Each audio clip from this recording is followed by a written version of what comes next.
नमस्ते, मेरा नाम जिग्नेश गोकानी है और मैं सुजोक मास्टर हूँ। सुजोक थेरेपी पिछले 20 साल से मैं प्रैक्टिस करता हूँ और ऑल ओवर इंडिया का मैं फाउंडर जनरल सेक्रेटरी हूँ। जैसा आपने पूछा कि क्या सुजोक थेरेपी में आँखों के लिए कोई ट्रीटमेंट है? अब जैसे आँख के अंदर अलग-अलग प्रश्न होते हैं, जैसे मान लीजिए आँखों में नंबर का एक प्रश्न होता है या कभी-कभी किसी को कैटरेक्ट आ जाता है, उसका एक प्रश्न होता है।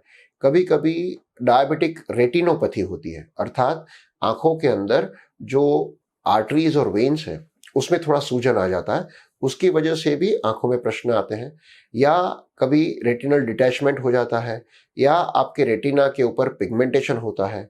कभी-कभी ऐसा भी होता है कि आँखों की जो ऑप्टिक नर्व्स हैं, यानी कि जो नर्व्स आँख जो कुछ भी देखती है, उसको उसकी इन्फॉर्मेशन ब्रेन तक जो पहुँचाती है, उसके अंदर भी कभी प्रॉब्लम आती है।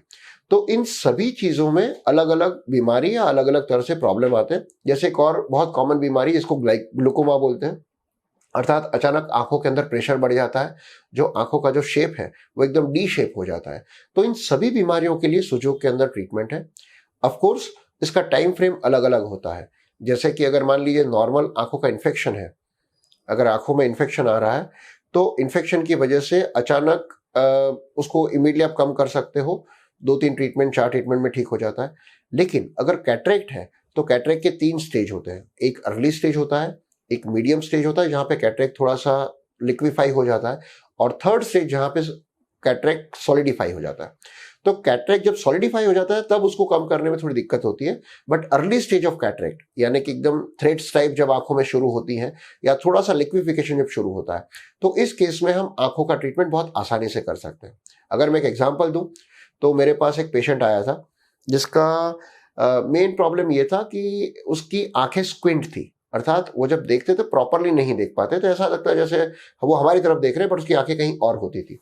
छोटा बच्चा था और शायद 20-25 ट्रीटमेंट के अंदर उसकी आंखें काफी ठीक हो गई। अंदर अभी वो बच्चा काफी सीधा है, मतलब किसी को पता भी नहीं चलता कि किसी जमाने में इसको स्क्विंटनेस ऑफ आई था। सो इस प्रकार से सुजोक थेरेपी के द्वारा कोई भी आंखों की जो तकलीफें हैं उसको हम ठीक कर सकते हैं। सिर्फ ड्यूरेशन अलग अलग रहता है डिपेंडिंग अपॉन द पैथोलॉजी और कितने कितने समय से उसको बीमारी है उसके हिसाब से। तो जैसे मैंने कहा कि आंखों की अलग अलग बीमारियां हैं और इन सारी बीमारियों को ठीक करने के लिए सुजोक थेरेपी के अंदर इसका अच्छे से ट्रीटमेंट है। इसके लिए हम कलर थेरेपी यूज करते हैं, छोटे बच्चे हैं तो कलर यूज करते हैं। अगर ग्रोन अप है तो हम सीड्स थेरेपी या मैग्नेट थेरेपी या नीडल्स को यूज करते हैं। कई जगह पे जब डायबिटिक रेटिनोपैथी होती है तो ऐसे केस में हम नीडल यूज नहीं करते, वहां पे फिर मैग्नेट और सीड्स को यूज करके किया जाता है।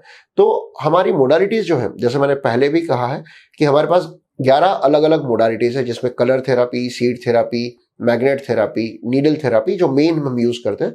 उसके बाद इलेक्ट्रो स्टिमुलेटर होते हैं, इलेक्ट्रोमैग्नेटिक स्टिमुलेटर्स होते हैं और इस तरह से अलग अलग हम इंस्ट्रूमेंट को यूज करके आंखों की जो भी प्रॉब्लम है, चाहे वो स्क्विंटनेस ऑफ आईज हो या फिर वो डायबिटिक के नंबर हो या फिर कैटरेक्ट हो या कभी डायबिटिक न्यूरोपैथी हो या फाइनली ऑप्टिक नर्व्स का प्रॉब्लम हो, इन सभी को इन सारी मोडालिटीज के ऊपर, जैसे मैंने कहा था कि सुजोक थेरेपी यानी हैंड एंड फीट, तो इन्हीं फिंगर्स के ऊपर पूरा ट्रीटमेंट करते हैं। कोई भी 2 फिंगर को हम पिकअप कर सकते हैं और उसके अंदर ये सारी बीमारी का इलाज कर सकते हैं। तो जैसे आपने कहा कि सुजोक थेरेपी कैसे काम करती है, तो इसको समझने के लिए आपको ये समझना पड़ेगा कि हमारे शरीर में, हम ऐसा मानते हैं कि हमारे शरीर में से ब्लड सर्कुलेशन जो है वही मेन सर्कुलेशन है।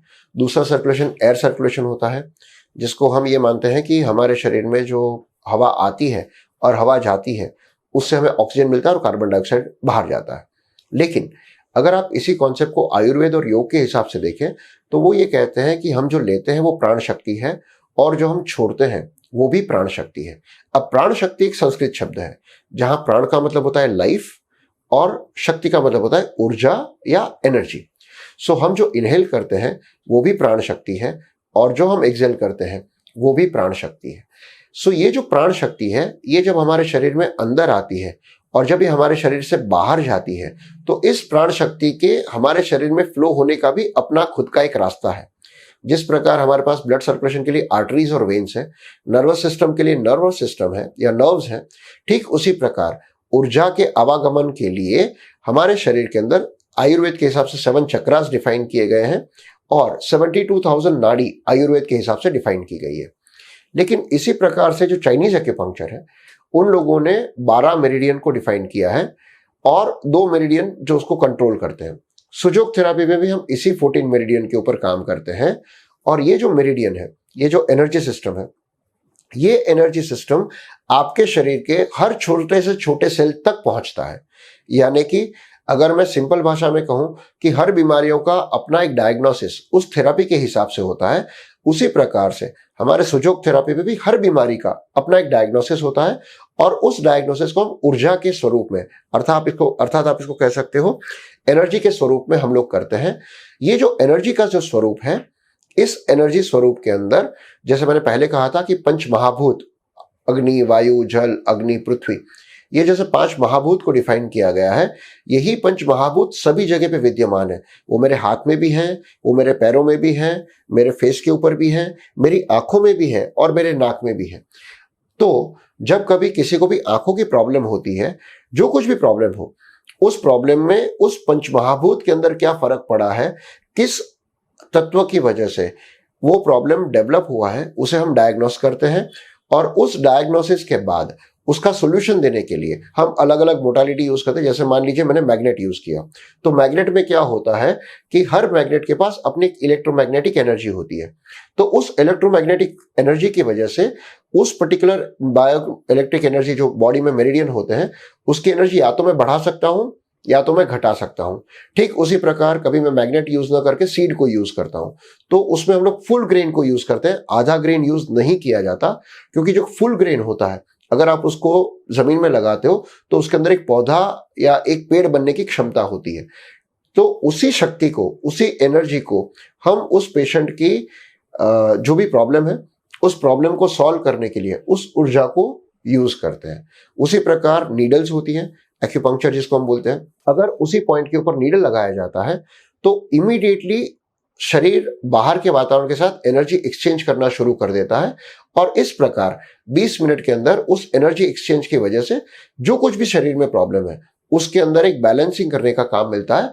और इस प्रकार से जो भी प्रॉब्लम है, चाहे जैसे मैंने अलग अलग कहा कि आंखों के अलग अलग प्रॉब्लम हो सकते हैं, आपके आंखों में इन्फेक्शन हो सकता है, कैटरेक्ट हो सकता है, विजन की प्रॉब्लम हो सकती है, जो भी प्रॉब्लम है उसका प्रॉपर डायग्नोसिस अगर होता है, उसका हम प्रॉपर वे में एनर्जी लेवल पे डायग्नोसिस करते हैं, उसके बाद सुजोग थेरापी के अंदर हम उसको बहुत अच्छा सॉल्यूशन दे सकते हैं। और उसके अंदर हम हर बीमारी का इलाज, मतलब कोई भी ऐसी बीमारी नहीं है जिसका इलाज सुजोग थेरापी नहीं कर सकती। हाँ, कभी कभी ऐसा होता है कि जब बीमारी बहुत क्रॉनिक हो जाती है, बहुत लॉन्ग टर्म में हो जाती है, तो उसका इलाज करने में थोड़ा समय ज्यादा लगता है, लेकिन उसको एनर्जी लेवल पे 100% ठीक किया जा सकता है और यही सुजोग थेरापी में हम लोग करते हैं।